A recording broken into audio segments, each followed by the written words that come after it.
My 12-year-old daughter's scream cut through the entire backyard party like shattered glass. But my sister Amelia just smiled carelessly, pressing Lily down onto the patio wicker chair while the stylist, a woman with a high blonde ponytail, kept snipping. Lily ran barefoot across the lawn, clutching the cut ends of her hair against her chest.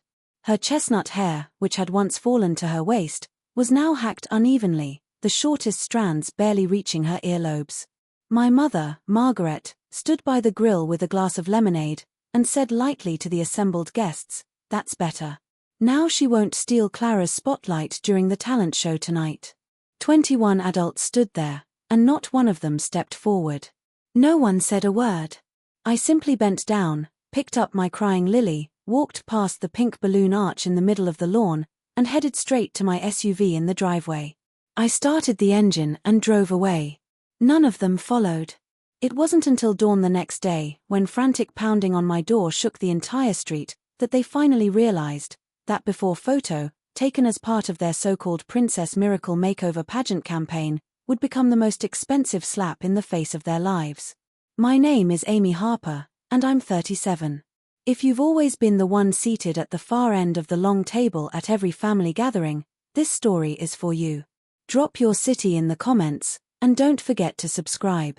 The next part cuts even deeper, taking you back to that April afternoon to see how I locked my mother out of the kitchen. But the story really begins 2 years earlier, in February. I run a small flower shop called Iris and Dew, on a brick street in Old Town Chattanooga. In the spring of 2020, I used the life insurance money my late husband left me, plus the down payment we'd saved for a bigger house, to take over this shop. Ben Harper had worked for the Hamilton County Fire Department for 12 years. He chose the night shift so he could drive Lily to school every morning. In June 2024, a runaway tanker truck jackknifed on the I-24 ramp, and Ben couldn't get out of the way in time. Lily had just turned 9. Ben was 36. 3 days after the funeral, my mother called and said, "Life goes on. You should sell that flower shop." From then on, I learned to distinguish every flower in the shop. Daisies always reminded me of Ben's laugh, rosemary didn't. From age 9.5, Lily had taken over all the shop's card designs, holiday window paintings, and handwritten tags for wedding orders. Every penny she earned from selling her drawings went into a blue-green ceramic jar that Ben had once used to collect loose change. By last winter, the jar held over $400. When I asked her what she was saving for, she just shook her head mysteriously. If you asked my mother Margaret what I did for a living, she'd sigh and say I was still messing around with that little weed shop. For 7 full years, she never once stepped through my door. Her favorite line was, "At least your sister Amelia married a doctor." My father Thomas would slip into the shop twice a year, on my birthday. He'd stand by the window watching Lily draw, then press a folded $50 bill into my hand, saying it was for the kids' books, though Lily's school library was always free. He didn't talk much. After 2002, he rarely spoke at home at all. Ben used to joke that Thomas was the only silent witness in our family. The first summer after Ben died, I stopped going to Sunday family dinners. Amelia told everyone I was emotionally unstable. I didn't correct her. I never told anyone that, in March 2026, a woman named Deborah S. Crawford, director of the Southern Rose Pageant in Tennessee, had been coming to my shop every Wednesday for 5 weeks straight, ordering all the bouquets and centerpieces for next month's competition. That afternoon, Deborah noticed Lily sitting behind the counter. The wind chimes above the shop door rang. Amy came out from the back room carrying an armful of freshly cut white roses, and saw Deborah standing in front of the counter, looking down at Lily. Lily sat at her little round table, holding a fine-tipped pen, drawing a hydrangea in pieces, each tiny flower drawn separately, then rearranged into a circle. Deborah watched closely. She didn't speak, but her fingertips tapped twice on the table edge, as if counting something under her breath. "Miss Crawford," Amy said, setting the rose bucket on the counter. "Your flowers are ready, per last week's order, 12 centerpieces, 1 bridal bouquet, 6 corsages." Deborah turned. She wore a dark green knit cardigan today, and her hair was shorter than the last time, revealing a small pearl stud in her earlobe. "Amy, what's your daughter drawing?" "A hydrangea," Amy said. She likes to take flowers apart and put them back together. Deborah crouched beside the little table, bringing her eyes level with Lily's. What's your name? Lily. Lily, do you know why I come to this flower shop every Wednesday? Lily looked up briefly, her pen still moving. Because your roses last 2 days longer here than anywhere else. Deborah laughed, a low laugh, as if afraid of startling something. And my mother talks to the flowers when she trims them, Lily said. She speaks very softly. They hear her, so they don't wilt. Amy stood behind the counter, still holding her pruning shears. She said nothing, just watched Deborah rise, brush the dust off her knees, and walk back to the counter. Amy, Deborah said, sliding a business card across the counter. I'm doing a state competition in Nashville on the 15th of next month. The main stage needs a backdrop 6 feet by 4, hand-painted. I've been running pageants for 20 years, for 19 of them, I've used printed vinyl. But this year, I want to try something different. Different how? Let a child paint it, Deborah said. Anything she wants. I just want color, a door or a window, and a feeling that makes people want to step inside. Amy looked down at the card. Embossed roses, subtle lettering, and below the name, Carolina Crown Productions × Southern Rose Pageant Director. You mean, let Lily paint it? Yes. Deborah pulled a check from her inner pocket and laid it beside the card. This is the advance. There's a balance after completion. I'll cover transport and accommodation to and from Nashville. Lily just needs to bring her brushes and her imagination. Before Amy could answer, Lily's voice came from the little table. Mum, can I paint a window? Deborah turned. Lily had put her pen down and was resting her chin on her hands, elbows on the table, looking at both of them. A window? Deborah asked. Yes, Lily said. An open window. A jar on the sill. A tree in bloom outside. Deborah looked back at Amy. Her eyes held something soft, the look of someone who had been waiting at a crossroads for a long time, and had finally seen someone approach. Your daughter already knows what she wants to paint, Deborah said. All I have to say is yes. Amy's gaze traveled between the check and Lily. She remembered that cold Tuesday last winter, when Lily sat counting coins into the blue-green jar, then put it back in the corner without a word. She remembered the day Lily's hair was cut, those small hands clutching the severed strands, and the 2 weeks after that when Lily never wore a braid, never used a hair clip, wouldn't even look in the mirror. Lily, Amy said, do you want to go? Lily hopped off her stool and came to the counter, tiptoeing to see the number on the check. Then she looked at Amy. Mum, if I go, can we use the money to get a new cash register? The old one keeps screeching. Amy's throat tightened. Yes. Then I'll go, Lily said. Deborah pulled the pen from her breast pocket, unscrewed the cap, and wrote a line on the back of the check. Here's my mobile number. Any problems, call anytime. She pushed check and card side by side to Amy. We have 4 weeks until the 15th. I'll send all the art supplies a week ahead, paints, canvas, easel, buckets. Lily just needs to bring her sketchbook and that window. After Deborah left, the shop was quiet for a long while. Amy locked the check in the cash box under the counter, and tucked the card into an old book of Ben's, the one with a gold firedog emblem on the spine. Lily went back to her table. She didn't return to the hydrangea. Instead, she opened her sketchbook to a new page and quickly penciled a few lines. Amy came over to look. The outline of a window, exactly as she described it, wooden frame, wide sill, and a small square in the middle of the sill where the jar would sit. The view outside was empty, blank. Flowers come later, Lily said. First the window, then the flowers. Amy crouched beside her, watching Lily's profile. Her hair was still short, her ears bare and clean. Since that day, Lily had been washing her hair with extra care every morning, parting her fringe neatly to each side. Mum, Lily said without looking up, after we get the new register, can we keep the old one in the shop, just as decoration? You want to keep it? Yes. Lily's pen traced the window frame grain with care. It screeches, but it's been with us a long time. If we put it on the sill with some coins inside, it won't screech anymore. Amy rested her hand on Lily's back, feeling the small shoulder blades through the thin cotton of her school shirt. She opened her mouth, thinking of something to say, but in the end just patted her gently. That evening, after closing, Amy sat alone behind the counter. She opened the cash box and looked at the check again. The amount was more than she'd expected, enough for a brand new, quiet register, with some left over. As she put the check back, her fingers brushed a loose coin at the bottom of the box, a quarter, worn smooth, its date unreadable. It was the last coin Ben had brought home from the station, found in the seam of the fire truck seat, he'd said, and slipped into his pocket. Amy flipped it over, glanced at it, and put it back. Outside, the sky shifted from orange to grey-blue, and the streetlights came on. Mrs. Allen's bakery across the way glowed with its little lamp, sending a long, pale shadow across the shop's wooden floor. Lily came out of the back room in her faded pajamas, hair still damp.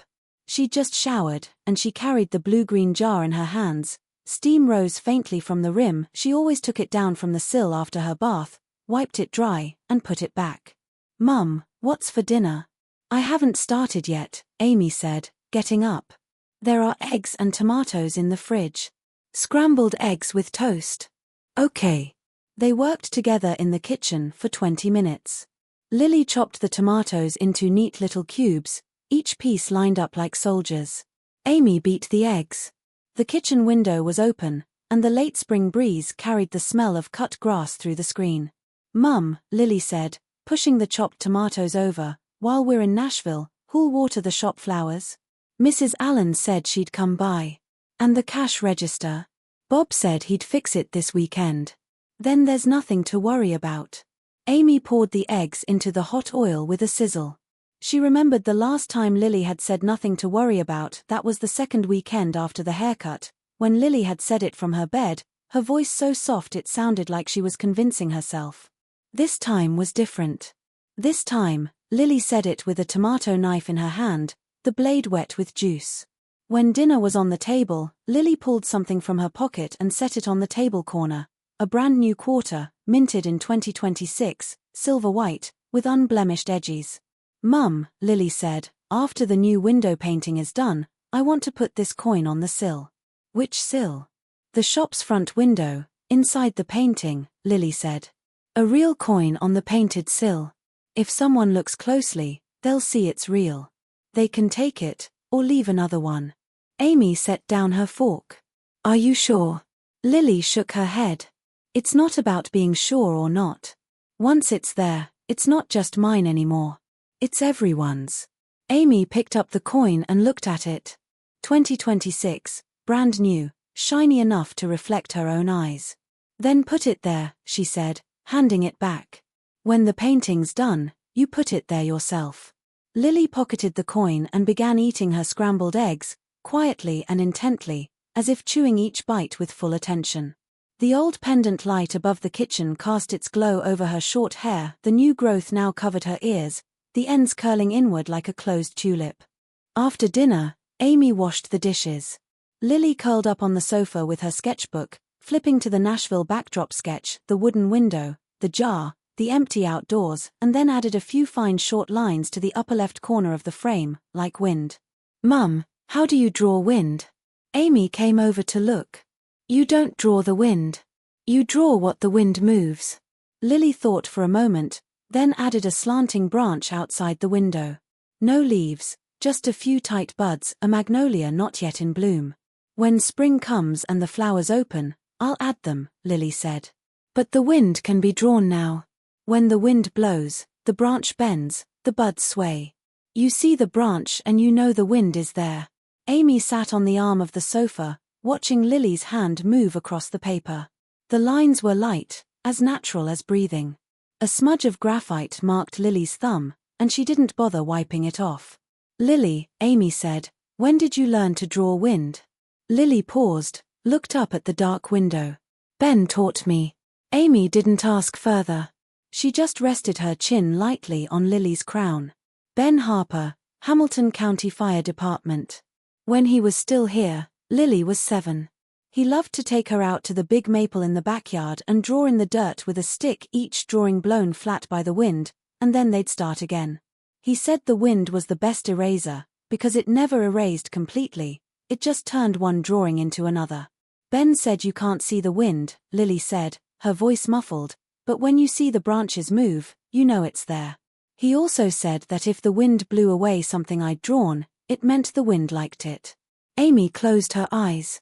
She remembered that stifling June afternoon in 2024, the harsh white lights of the hospital corridor, sitting on a plastic chair with Lily in her lap, a nurse bringing 2 cups of cold coffee that she never touched.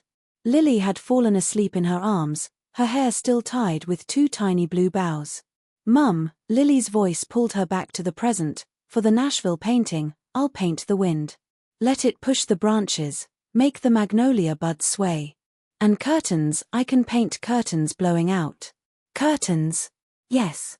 A light curtain behind the jar on the sill, blowing out from the inside of the window, carried outside by the wind, Lily said. That way the window is really open. Not just a picture of an open window, the window is actually open, and the curtains are flying out. Amy looked at the sketchbook. Lily had already drawn a few light arcs on the right side of the window, like fabric billowing in the air. "Okay," Amy said. "Paint the curtains. Paint the wind." That night, after turning off the light, Amy lay in bed staring at the ceiling fixture. From the next room, she heard the occasional rustle of Lily turning over in her sleep, the soft whisper of sheets. Inside her chest, something that had been wound tight for a long time seemed to loosen a little, letting out a low, steady note. 2 weeks later, Deborah's art supplies arrived. A huge cardboard box sat at the shop door, wrapped in layers of tape. Lily and Amy opened it together, revealing 4 large tubes of acrylic paint, 2 sets of brushes in different sizes, a plastic palette, a collapsible water bucket, and a roll of white canvas sealed in plastic. The canvas was rolled tightly, with a label on the edge, 6 feet times 4 feet, do not fold. Lily unrolled the canvas on the shop floor and smoothed each curve with her fingers, letting her hand glide along the weave, as if greeting the material. "Miss Deborah bought good canvas," Lily said. "Better than the school's." Amy crouched beside her, helping line up the paint tubes in order, cool colors on the left, warm on the right, just as Deborah had arranged them that day in the back room. "How do you know that order?" Amy asked. Lily glanced at the labels. Cool colors left, warm right. Miss Deborah would have arranged them that way herself. Amy didn't press.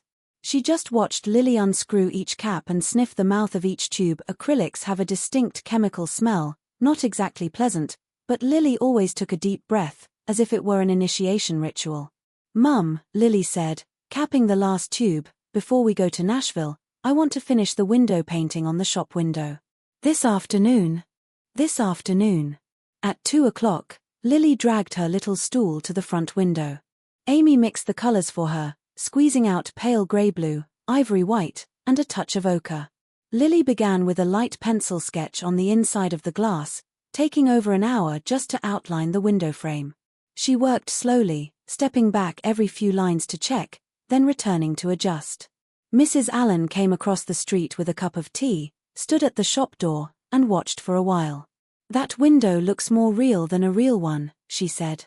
Lily climbed down from the stool and rubbed her wrist. "Mrs. Allen, I'm going to put a real coin on that sill. What kind do you think I should use?"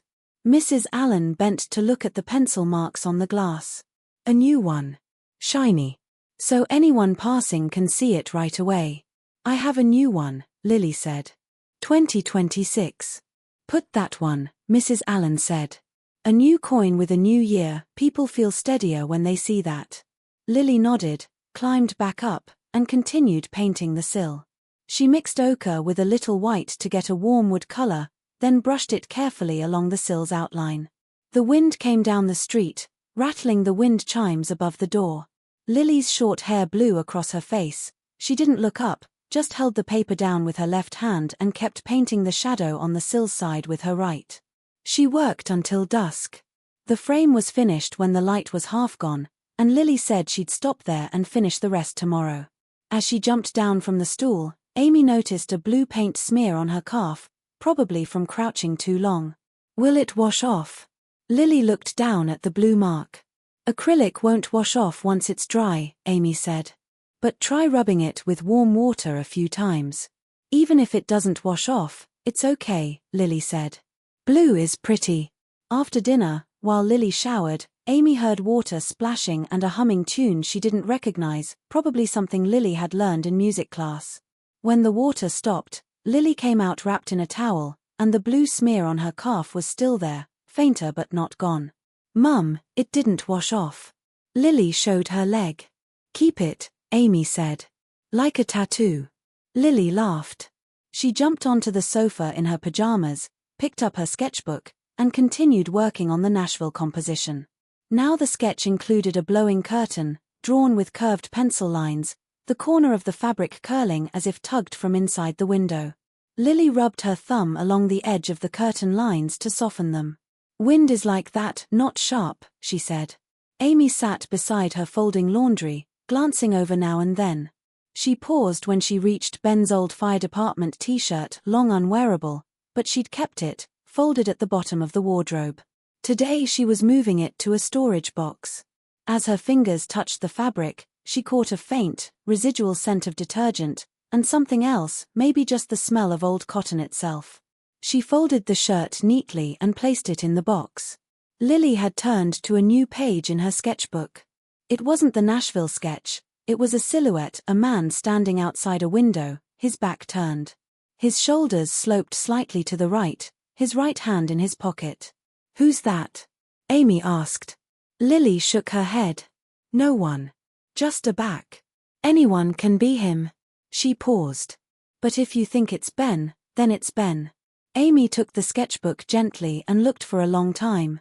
The pencil lines were soft, the shoulder curve gentle and slightly drooping, as if the man were looking down at something on the ground. Ben used to stand like that outside windows, Amy said. Lily looked up at her. Then his Ben. Amy handed back the sketchbook and continued folding. Her fingers trembled a little as she folded the next garment, but she did it neatly, corners aligned, just as Ben had taught her with his fire shirts, edge to edge, corner to corner, take your time. The following Tuesday morning, Bob came. He crouched behind the counter, removed the old register's casing, twisted a few parts with a long screwdriver, and dripped oil onto the spring. Lily crouched beside him, hands on her knees. Bob, why does it screech? The spring is rusty, Bob said, turning his head. When you press the drawer, the spring tightens and scrapes against the metal, and that's the screech. I'll grind off the rust, add some oil, and it won't screech anymore. Will it ever screech again? Maybe a little when the weather's damp, Bob said. But not like before. Old things don't go completely silent, but they can sound better. Lily nodded. She watched until Bob replaced the casing and pressed the drawer release. The spring gave a low, muffled click, and then the drawer opened quietly. There, Bob said, dusting off his hands. No more screeching. It only says click now. Lily reached out and touched the register's metal side, warmed by the morning sun. Bob, how much do I owe you? I said if it didn't screech, it's free, Bob said, standing up with a crackle in his knees. It only clicked once, so I'll take 1 cent. Lily ran to her little table, pulled a penny from under her pencil cup, and solemnly placed it in Bob's palm. Bob put it in the small pocket of his work trousers and zipped it. Safe. After he left, Lily stood at the counter pressing the release button again and again. Each time the register let out that low click, unhurried, like an old cat purring in its throat. It's tamed, Lily said. Old things can sound better, Amy echoed Bob's words. Lily turned to her. In the afternoon light, her eyelashes cast thin shadows.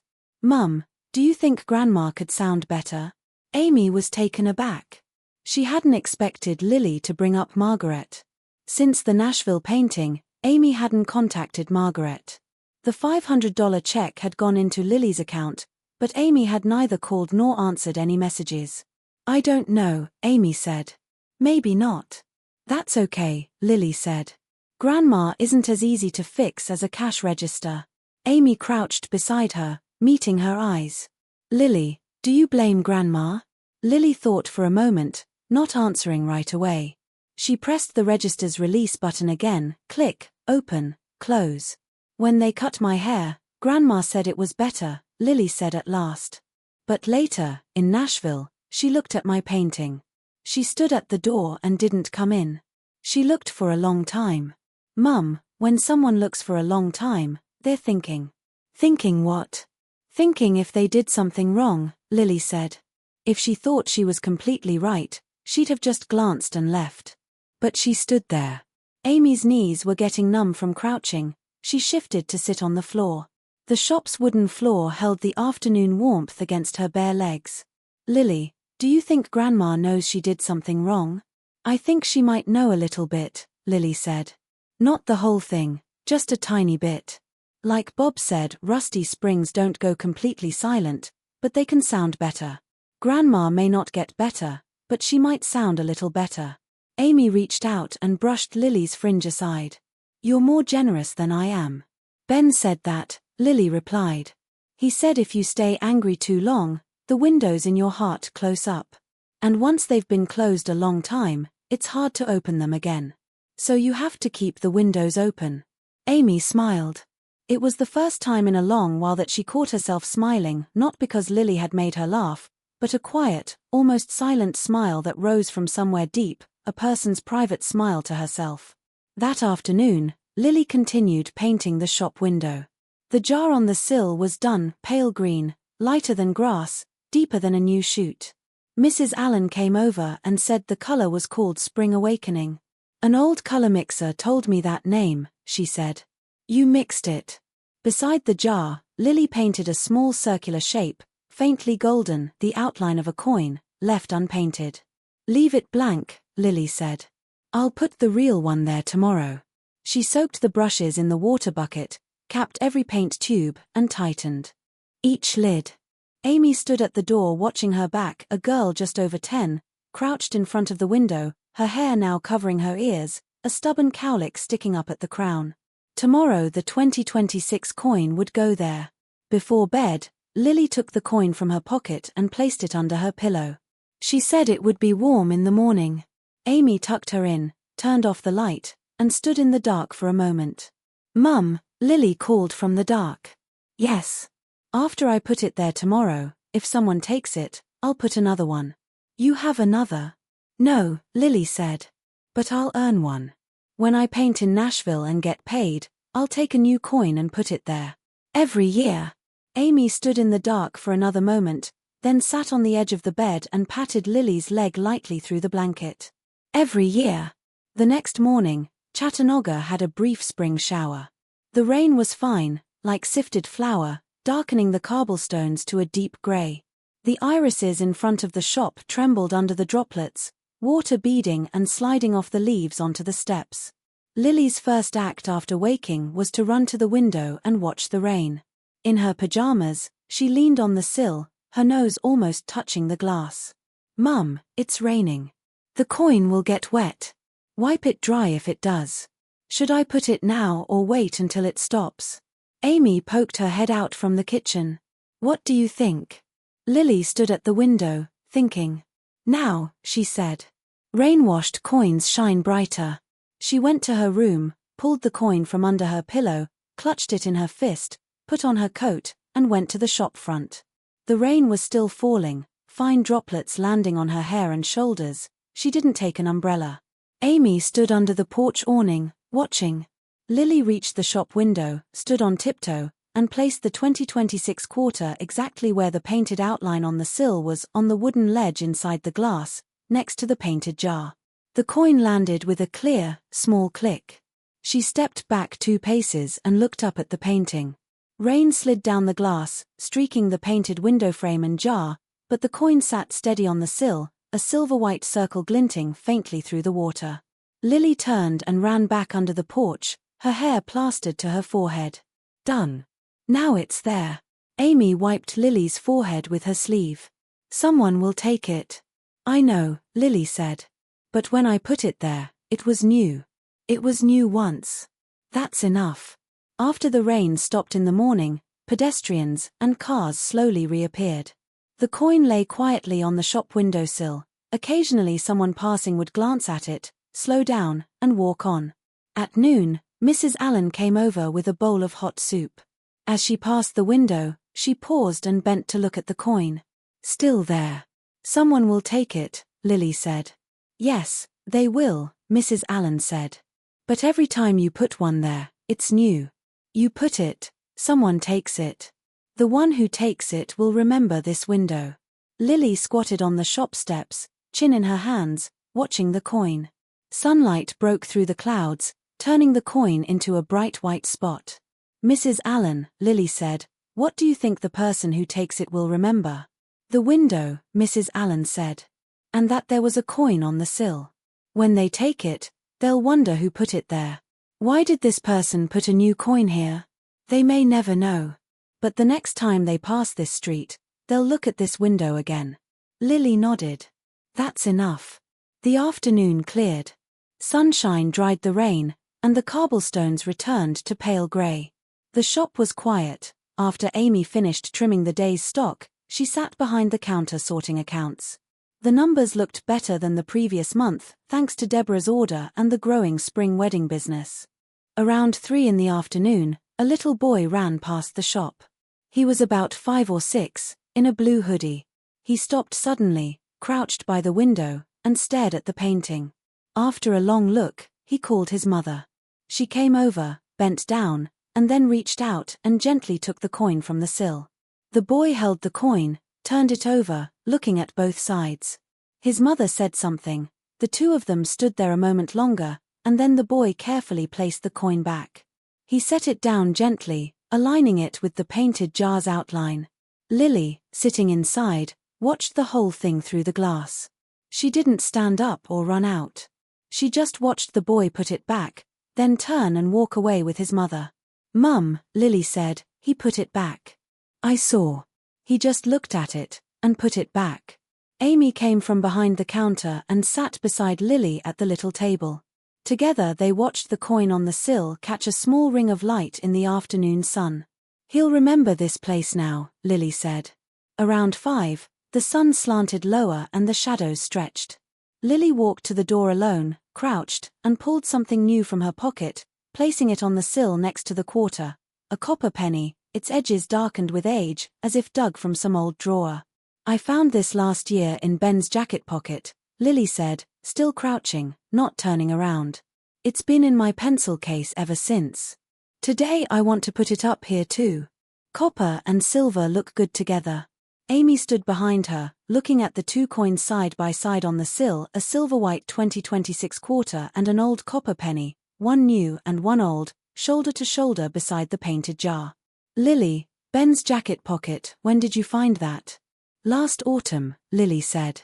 When I helped you sort the storage boxes. I found an old jacket of his, and there was a penny in the pocket. I took it and didn't tell you. Amy sat down on the step beside Lily. The setting sun fell across both their shoulders, casting 2 parallel shadows on the wooden floor behind them. He always had coins in his pockets, Amy said. I know, Lily said. That's why I took this one. He gave me lots of coins, but this one was in his own pocket. I kept it. They sat there for a long time, until the shadow of the new coin stretched and shortened again, shifting with the sun's descent into an elongated ellipse. The next morning, when Amy opened the shop, the 2 coins were still there, silver and copper, close together, like 2 people waiting side by side for a bus. She didn't move them. She just unlocked the door, flipped the sign from closed to open, and began her day. Lily's first act after waking was to check the window. She bent close, examined them for a long time, and walked back inside, her expression calm. They're still there. Still there, Amy said. Someone might take one today, Lily said, peeling an orange. Yesterday's boy put it back, but today someone might take one. Are you ready for that? Lily popped a segment of orange into her mouth, chewed, swallowed. I'm ready. The coins are there for people to take. I can always put more. Amy nodded. She noticed Lily's pocket had a slight bulge again, probably another coin she'd fished out from some corner.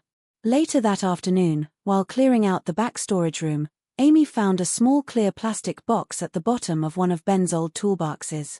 It was filled with loose change, pennies, nickels, dimes, quarters, old and new, as if someone had saved them over time and forgotten to use them. She set the box on the kitchen table without counting. When Lily came home from school and saw the box, she stood at the table for a long while. "Is this Ben's?" "Probably," Amy said. "From his toolbox. He must have dropped them in there over time." Lily opened the box and poured a handful of coins onto the table, checking each date. The oldest was 1995, the newest was 2023. She picked out the 2023 quarter and weighed it in her hand. "Mum, can I put this one on the sill?" "Which one?" "The 2023 one."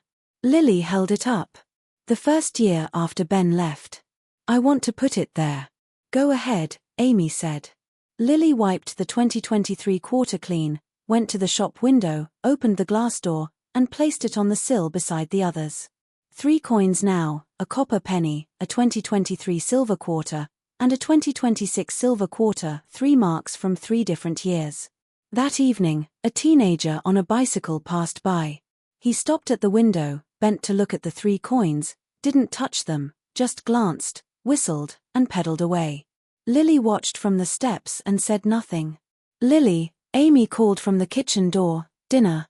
Lily stood up, brushed the dust off her trousers, and went inside. She didn't pause at the window on the way, didn't look back at those coins. At dinner, Lily suddenly said, "Mum, I want to draw another picture." "What picture?" "A picture to hang next to the cash register," Lily said, taking a bite of rice. "Draw a person, not really a face, just a shadow. He's standing outside that window, with his back to us. Outside the window is the same as in the shop window painting, a magnolia in bloom. He stands under the tree, and a flower has fallen on his shoulder." "Why do you want to draw that?" Lily swallowed, poked at a green vegetable with her chopsticks. "Because the window is open. If someone is standing outside the window, he can come in." Amy's hand paused, the bowl halfway to her mouth. "Come in?" "Yes," Lily said. "In the painting, there's an open window.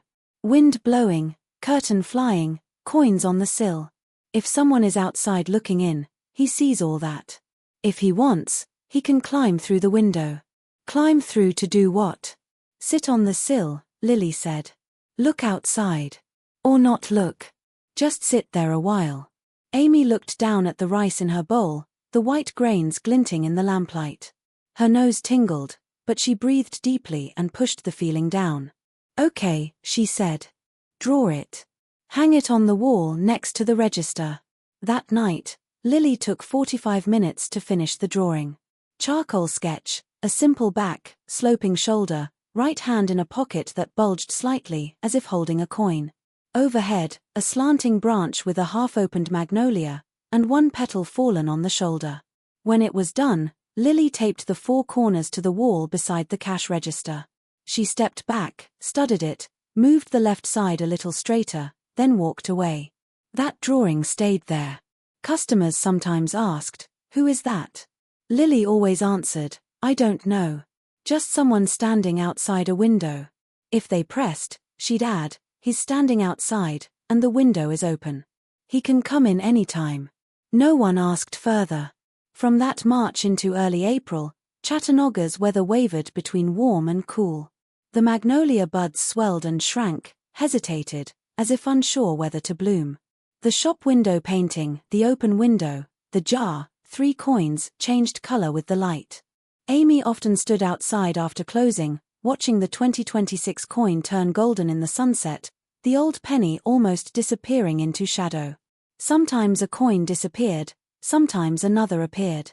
One morning, Amy found a 4th coin on the sill, a weathered old nickel, date 1964. She didn't know who had put it there, and no one claimed it. Lily, seeing it, crouched and studied it. 1964, older than Grandma, she said. She left the nickel there. 4 coins now, lined up like a small silent procession, from different years and different hands. On the first Saturday in April, Amy received Deborah's detailed itinerary. The Nashville State Pageant was set for April 15th to 17th. Lily's painting was scheduled for the first afternoon.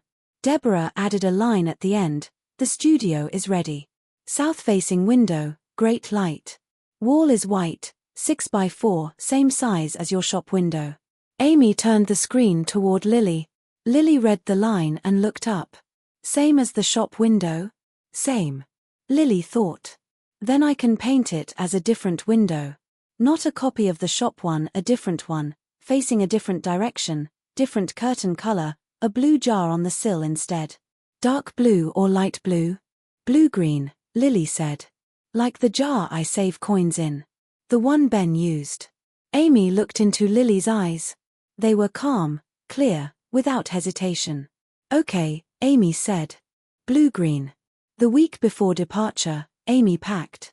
She put Lily's clothes, brush case, sketchbook, and a spare palette into the travel bag.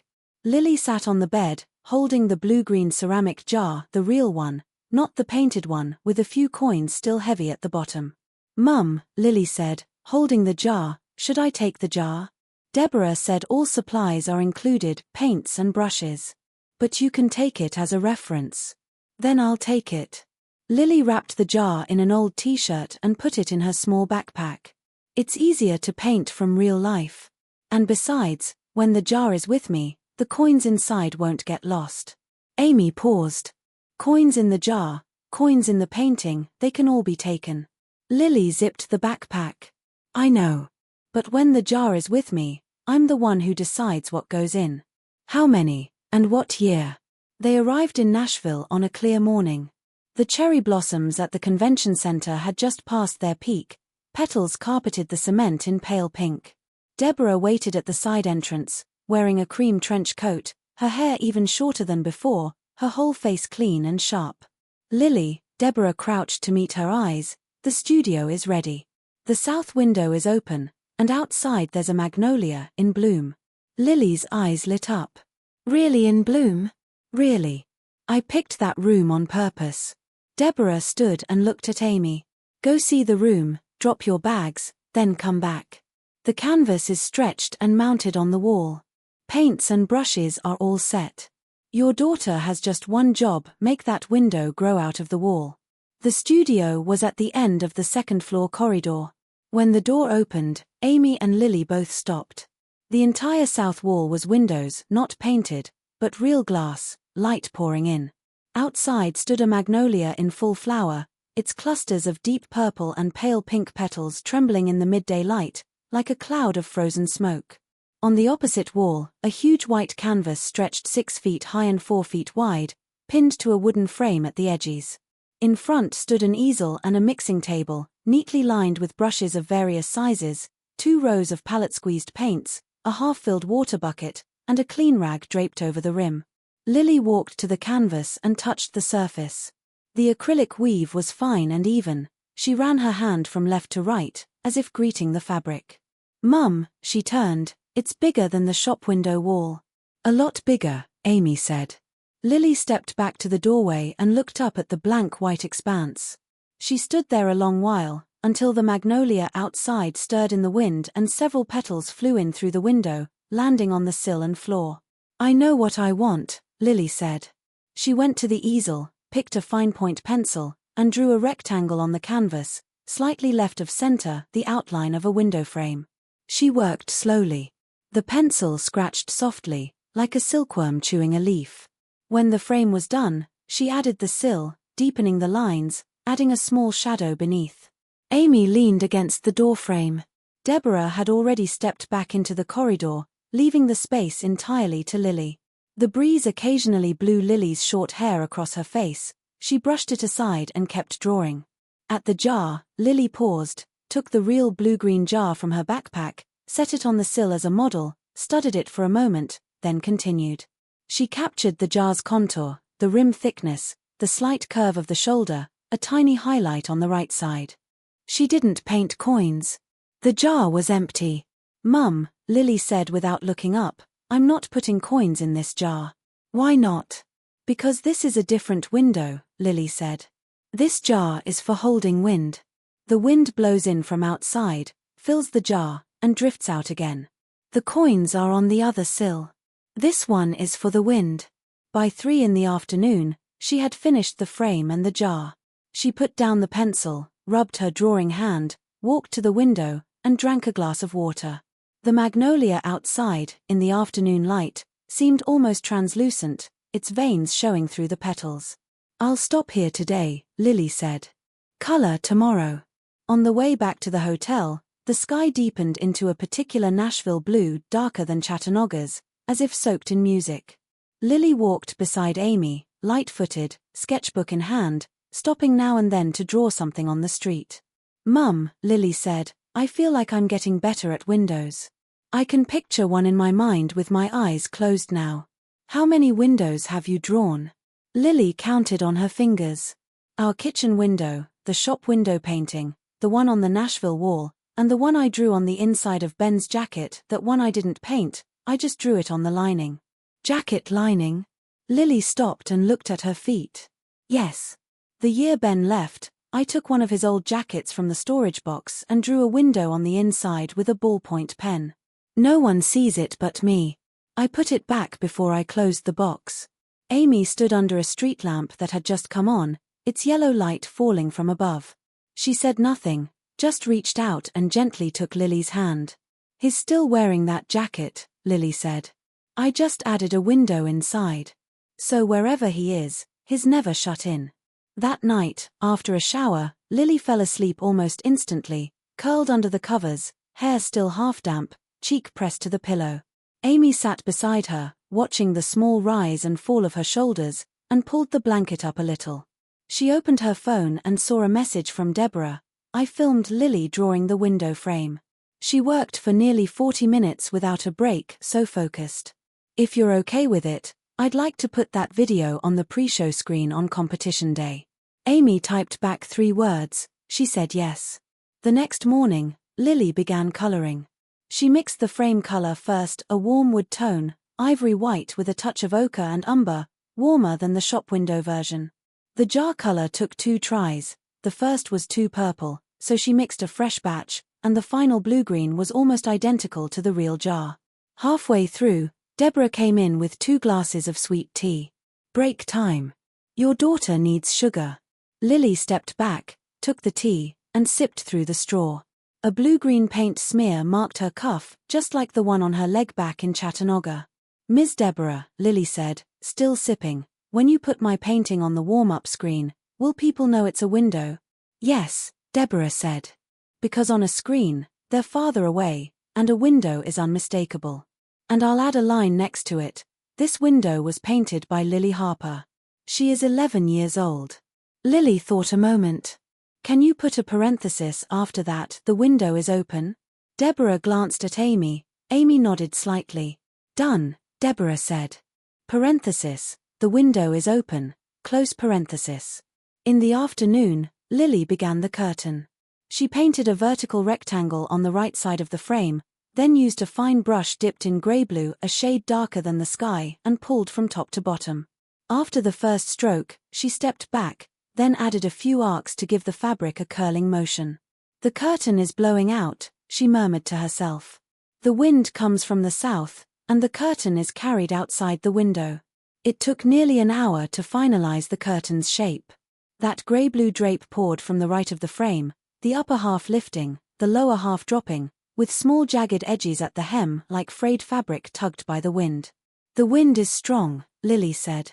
But the curtain isn't torn away, it just lifts. Amy moved to Lily's side and looked at the emerging composition. Warm wood frame, blue-green jar, grey-blue curtain, and beyond the window, still bare, only faint pale grey lines suggesting distant shapes. The magnolia outside remained unpainted. Flowers tomorrow, Lily said. Today I finish the inside.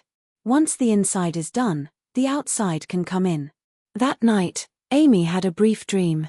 In it, she stood before an open window, and beyond it a magnolia in full bloom, its pale purple petals blown inward, settling on her shoulders. She looked down at her hand. It held a silver-white coin dated 2026. She didn't place it anywhere, just stood there holding it. She woke before dawn. Lily breathed evenly beside her. Amy slid her hand under her pillow, no coin, just a dream. She turned over and closed her eyes. On the third morning, Lily began painting the magnolia outside the window. She drew the trunk first, rising from the bottom edge of the canvas, branching out just below the sill, slanting toward the right side of the frame. Then she added buds and flowers, some fully open, some half open, some still tight, deep purple fists. She used 3 shades of purple, deep purple for the petal bases, violet for the middles, and pale lavender for the outer edges and highlights. The 3 colors sat side by side on her palette, like notes of different pitches. Lily painted the flowers with few pauses, as if she had rehearsed every blossom's position in her mind. Occasionally she'd add an extra stroke to adjust a petal's direction, then move on. By noon, the tree was mostly finished. The magnolia rose from the lower right corner, reaching toward the upper left of the window frame, some thin branches even extending beyond the frame's edge. "The tree is bigger than the window," Lily said, putting down her brush and flexing her wrist. "But the window is in front of the tree. No matter how big the tree, it's seen through the window." Amy stood before the painting, silent for a long time. From left to right, top to bottom, the entire composition achieved a delicate balance, the warm wooden frame steady and central, the grey-blue curtain blowing outward on the right, the magnolia blooming in from the lower left, and the blue-green jar on the sill, its mouth open, like an ear listening. Not a single person appeared in the whole painting. No figure, no footprints, no handprints. Everything was empty. The window open, the wind blowing, the flowers blooming, the jar empty. "Mum," Lily said, "no one is in this painting. But as long as the window is open, anyone can come in." Amy opened her arms, and Lily stepped into them. Amy rested her chin on Lily's crown. Her hair had grown longer since spring, carrying a faint scent of orange blossom. "Lily," Amy said softly, "do you want to put handprints on this one?" Lily thought, then shook her head. "No handprints on this one. The handprints stay on the Chattanooga painting. This one is empty." An empty window makes people want to step inside more than a full one. Deborah knocked on the door frame. "Finished?" "Yes," Lily said. Deborah stepped in, stood before the painting, and looked at it for a long time. Her gaze traveled from frame to jar to curtain to magnolia, stopping on each detail.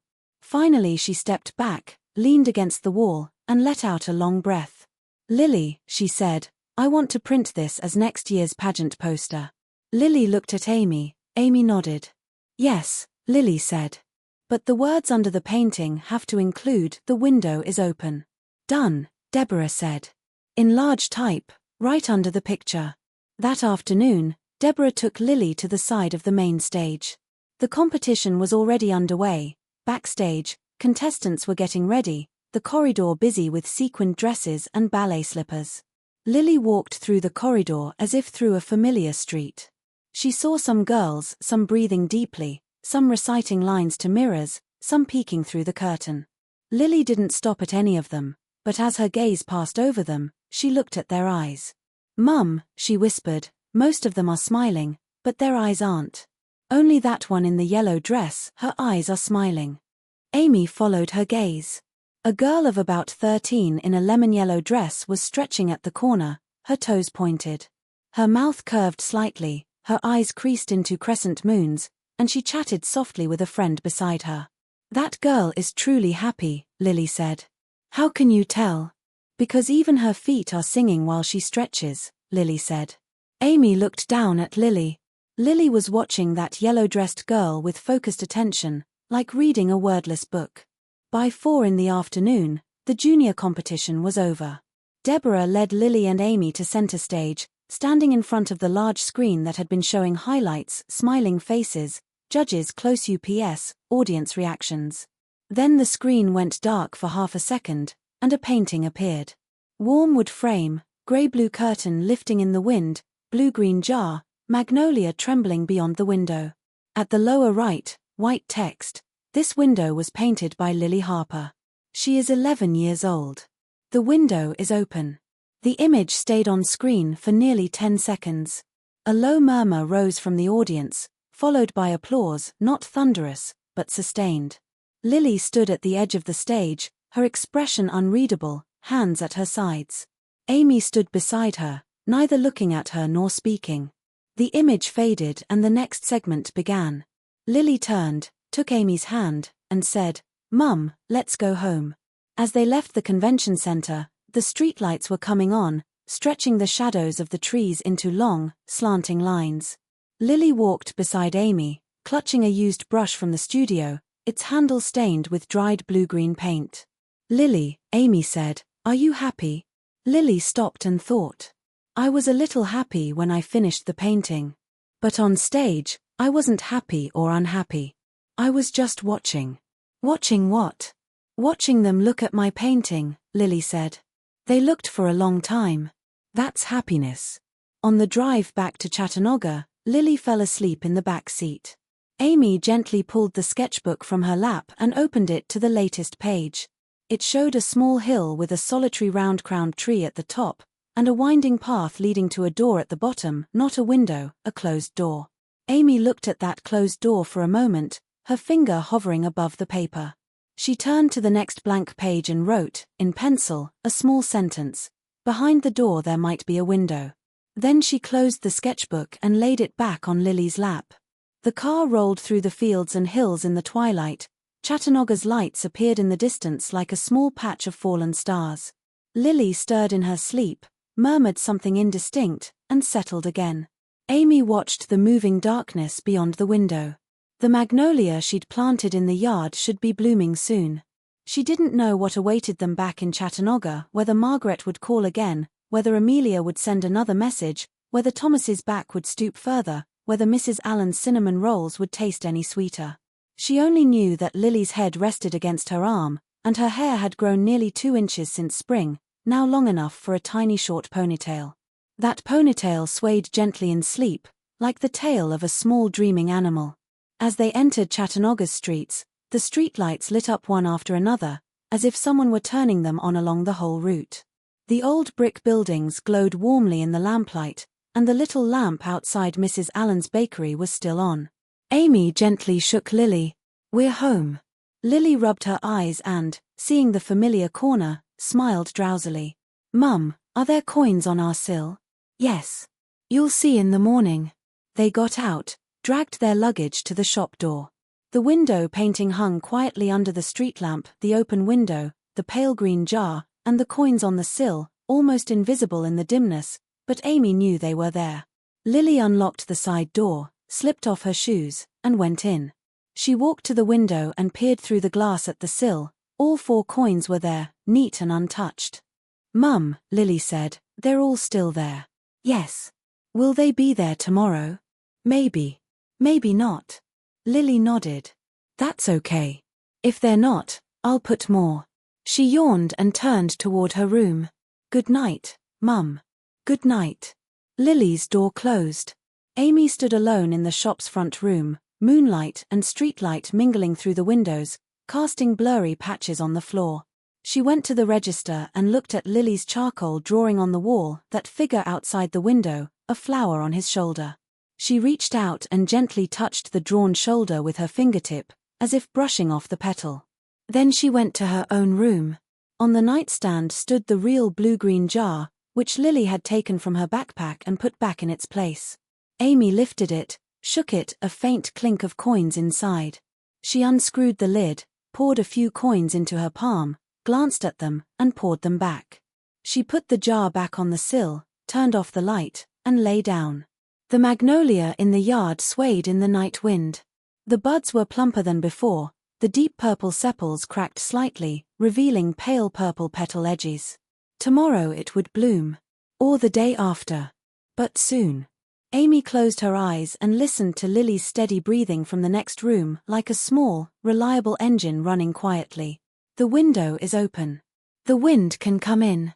Birds can go out. Coins can be taken, can be replaced. The jar can be empty or full. Everything can come and go. Only the frame is fixed, wooden, warm, standing still. Anyone can lean out from the sill to see the world outside, and can pull back inside whenever they wish. In the darkness, Amy smiled. She didn't know why she smiled, but she did, a very light smile, almost silent, just a small tremor in her chest. Then she fell asleep. The next morning, Amy woke to birdsong. Several sparrows were hopping among the magnolia branches, chirping noisily. She pulled back the curtain, and the morning light flooded in. She blinked. The magnolia had opened. Overnight, nearly every bud had burst.